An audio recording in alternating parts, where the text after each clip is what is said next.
We haven't done a knife video in a pretty long time, and I think it's a little past due, and it just kind of occurred to me that it's a subject that I've never really talked about, at least into really good detail, and I don't know of anybody else that's, at least in my genre, who's really done a video on this topic, and that is to discuss knife sheaths. Now, I know many of you will probably be getting a knife for the holiday season. And oftentimes, I know with these modern knives, they're going to like the plastic sheaths of various different types. The Moore's got a fantastic plastic knife sheath that locks right in. You got like the Kydex or whatever they call it, I don't even know. But people basically heat up plastic and so it molds around the different knives. I'm more of a traditionalist. I really don't care for plastic sheaths. First of all, they rattle. They're kind of loud. I don't have a Kydex knife. I'm not speaking to that, but I am kind of talking a little bit about the Moros. And if those plastic sheaths, tap on your buttons or something like that, it makes noise. And I think that kind of detracts, from the overall experience. I like quiet, especially when I'm in the woods. And if I'm hunting, I especially want quiet. That's one of the reasons why I'm a big proponent of wearing wool when I go hunting. I'll have like 6 layers of wool on me instead of some other modern materials, because as I move around, that wool is dead silent compared to other modern materials. In my opinion, I still think wool's the best. I'm getting a little off track. So I got a bunch of my knives up here, and I thought I would take you through the historic ones, the ones that are based on historic patterns, and some modern examples to give you some ideas, and to talk to you a little bit about the nuances of leather itself. All right, I got a bunch of different knives over here. See if I put it in the frame really quick. That way you can kind of see all the different types. And we'll save this one for last. But I'm going to go to my most original and oldest one. This is kind of like a Puko style knife sheath. Notice how the stitching is dead center. You got the leather that's folded around the blade, and then you got the stitching, and then you got your belt loop. Now this dates from the late 1800s, very early 1900s, and it's that thistle head knife. Now the nice thing about these is it's just a slip sheath. You just drop it in. Now if I stick this in a little bit deeper, snugs it up, that this particular style, and this style's been around for a long time, is really useful. You could put this around your neck, just like what modern people do, but due to the length of it, it's really meant to be on your side. Now notice how high the handle sticks out. Notice how low the belt is. That means if you're wearing this where your belt normally is, that this is going to be like your belly area. Okay? You also have a very long blade, which means when you sit down, what's going to happen? It's got a nice big wide open space here, so that allows it to kind of go at an angle. So this is a really good observational piece to take notes from when we're looking at historical knives and sheath design. This makes sense because as you sit, like I said, that movement allows it to tip backwards, okay? So this is really cool. I like that one. Now, let's go back to another knife sheath. It's very common style, the early 1900s, and this is a Western. This isn't quite that old. This is like the 1960s, based off of the woodcraft pattern by Marbles. But anyhow, if we take a look at this sheath, we notice that it is a molded sheath. Okay, we've got the rivets. Same thing. We've got a rather large space. So when you sit, this angles down and it's not going to get stuck. It also has a nice little grip, which makes sense because with this knife, we have a guard. So, of course we got the belly here, but even if that comes out to this point, it's not going to come completely out. Okay, so that's why this particular knife sheath is really useful for knives that have a guard. All right, so another really good historic example. Let's look at these here. Now, these are sheaths that I reproduce. When I wear this, notice how it's automatically angled. And I wear this more towards the front versus the side. I can wear it to the side, but generally speaking, when I'm using this particular knife, I wear it more towards the front of my left leg. Okay, so again, the sheath kind of locks the knife in. So as you're rattling it, it's not going to fall out. Now the leather here is about 10 ounces. Same thing as the leather here. The leather here is a little bit less than 10 ounces. I'm thinking this is like 7 to 10 ounces depending on what part of the sheath. Okay, so this is like 10 ounce leather, 8 to 10 ounce leather. All right. This particular knife, I designed this specifically to be very, very loose because this is my butchering knife. I don't take this out in the woods. This is for me going out when I'm butchering the pig or something like that. I can just quickly grab it and drop it back in. So most knives, you don't want it to be that loose. If you're going out in the woods, you want a knife that is much tighter than this. All right, next, the Rapala fishing knife. Now, in truth, these knives really don't get put on the belt. I don't know of anyone who's going to put their fillet knife on their belt, right? Because you're doing it at a table. You're going to set that aside. This might be in your tackle box or something like that. So probably why, and it's a cheap knife, right? All in all, it's a pretty cheap knife. So if we take a look at the leather here, you have the belt loop that goes right through. It's not something that is either attached like this or part of the sheath itself, like this one, okay?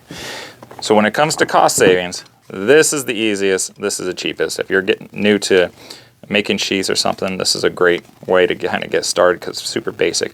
But I really wanted to show you that the sheath followed the shape of the knife. Now the reason why they do this is because of how big the handle is and how thin the blade is. Now if you were to make a sheath for this knife and you didn't do that, right, your knife would have to be pretty narrow. So this is a great way of trying to get around that, and to that extent I'll kind of talk about it in this regard because this did the opposite of that. All right, so we got those, and I think I'll actually move on to this one. This is my Kephart sheath. I based the design of this one off of Kephart's original sheath that's in the museum. Okay, so that's why it is what it is. Again, it's like about a 7 or 8 ounce leather. I did the cut through. I didn't do the loop or anything. Now the cut through is very durable. It is not as durable as having something like that, but for all sakes and purposes, this will last a generation or two or even more, you know, especially if you take care of it. But this sheath here, it's a spear point knife. It's a very basic straight blade, but that right there locks it in. Because this is straight, it doesn't try to follow the shape of the blade or anything. And when I designed this, this was originally completely flat, like so. But after use, you see it starting getting molded to the handle itself, which creates that locking feature. Now this one here, this one, as far as a sheath goes, is the most unique one I think I have because it has lots of different ways for you to wear this or attach it. Okay, first of all, it's just a flat sheath. See, very basic. Again, 8 to 10 ounce leather. But they have this loop here that's across. So for a couple things, like I could put a ferro rod in there, you know, have a little handle or something like that to it. I could do that, or you could run your belt through this like that. So now you have yourself a back sheath. Some people like to wear their knives on the back. They pull it out like so. It's very difficult with such a small loop here though. If you were to wear it on your belt, you're not going to be able to make it tilt. So this is going to be very difficult to sit with. Last but not least, these are the sheaths that I make for my nest mix. Okay, so I'll put that right there. Now this sheath is very much a modern design, and because it's for a dangler, right? So you could put this on your belt, so it's rather wide, but still, with the length of the blade and everything, if you sit down on this, it's not going to be very easy to tilt, okay? But if you're going to be doing something like that, the dangler feature really works out for that, because you actually have another piece that connects to this that goes to your belt. And that's what allows this one to move with your leg. So the sheath, this particular style of sheath, actually rests on the side of your thigh. And then you've got a belt or a string or something like that. That way you can wrap it around your leg, and as you're moving, it's not flopping around or doing something, but instead it's moving with your motion, which makes this sheath really good, especially for hunting. Now, this particular sheath is rather straight. If you look at the blade, if you look at the shape of the sheath, it doesn't really necessarily follow the curve of the blade. So when you sit the blade in here, which is roughly like that, that's how it's sitting. And again, the leather itself over time, and I made this only a couple weeks ago and used it for deer hunting and everything, but over time, just due to use, you start seeing it take the shape of the handle, which allows it to have that nice, good friction fit. Like so. If you're going to wear it on your belt, I would definitely have a large belt loop, like so. That when you sit down, it angles or pushes out. It's not kind of stick up your side or something like that.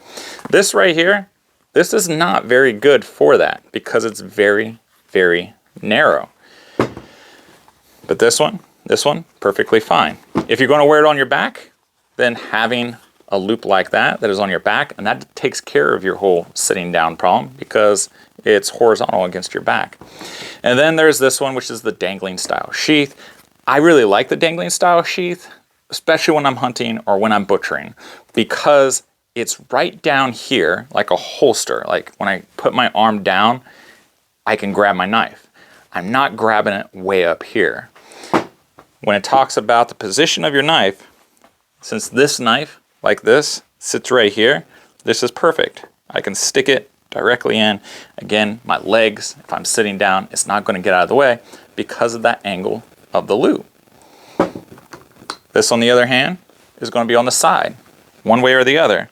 You want the knife, ideally the top of your knife, to be pretty daggone close with the top of your belt. You don't want it sticking way up because, again, when you sit down, that's going to jab you in the side.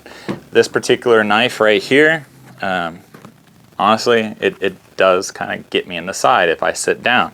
So my sheath, the next one that I make for this, is going to have this part a little bit closer to the top of the handle, or maybe even a little bit above the handle.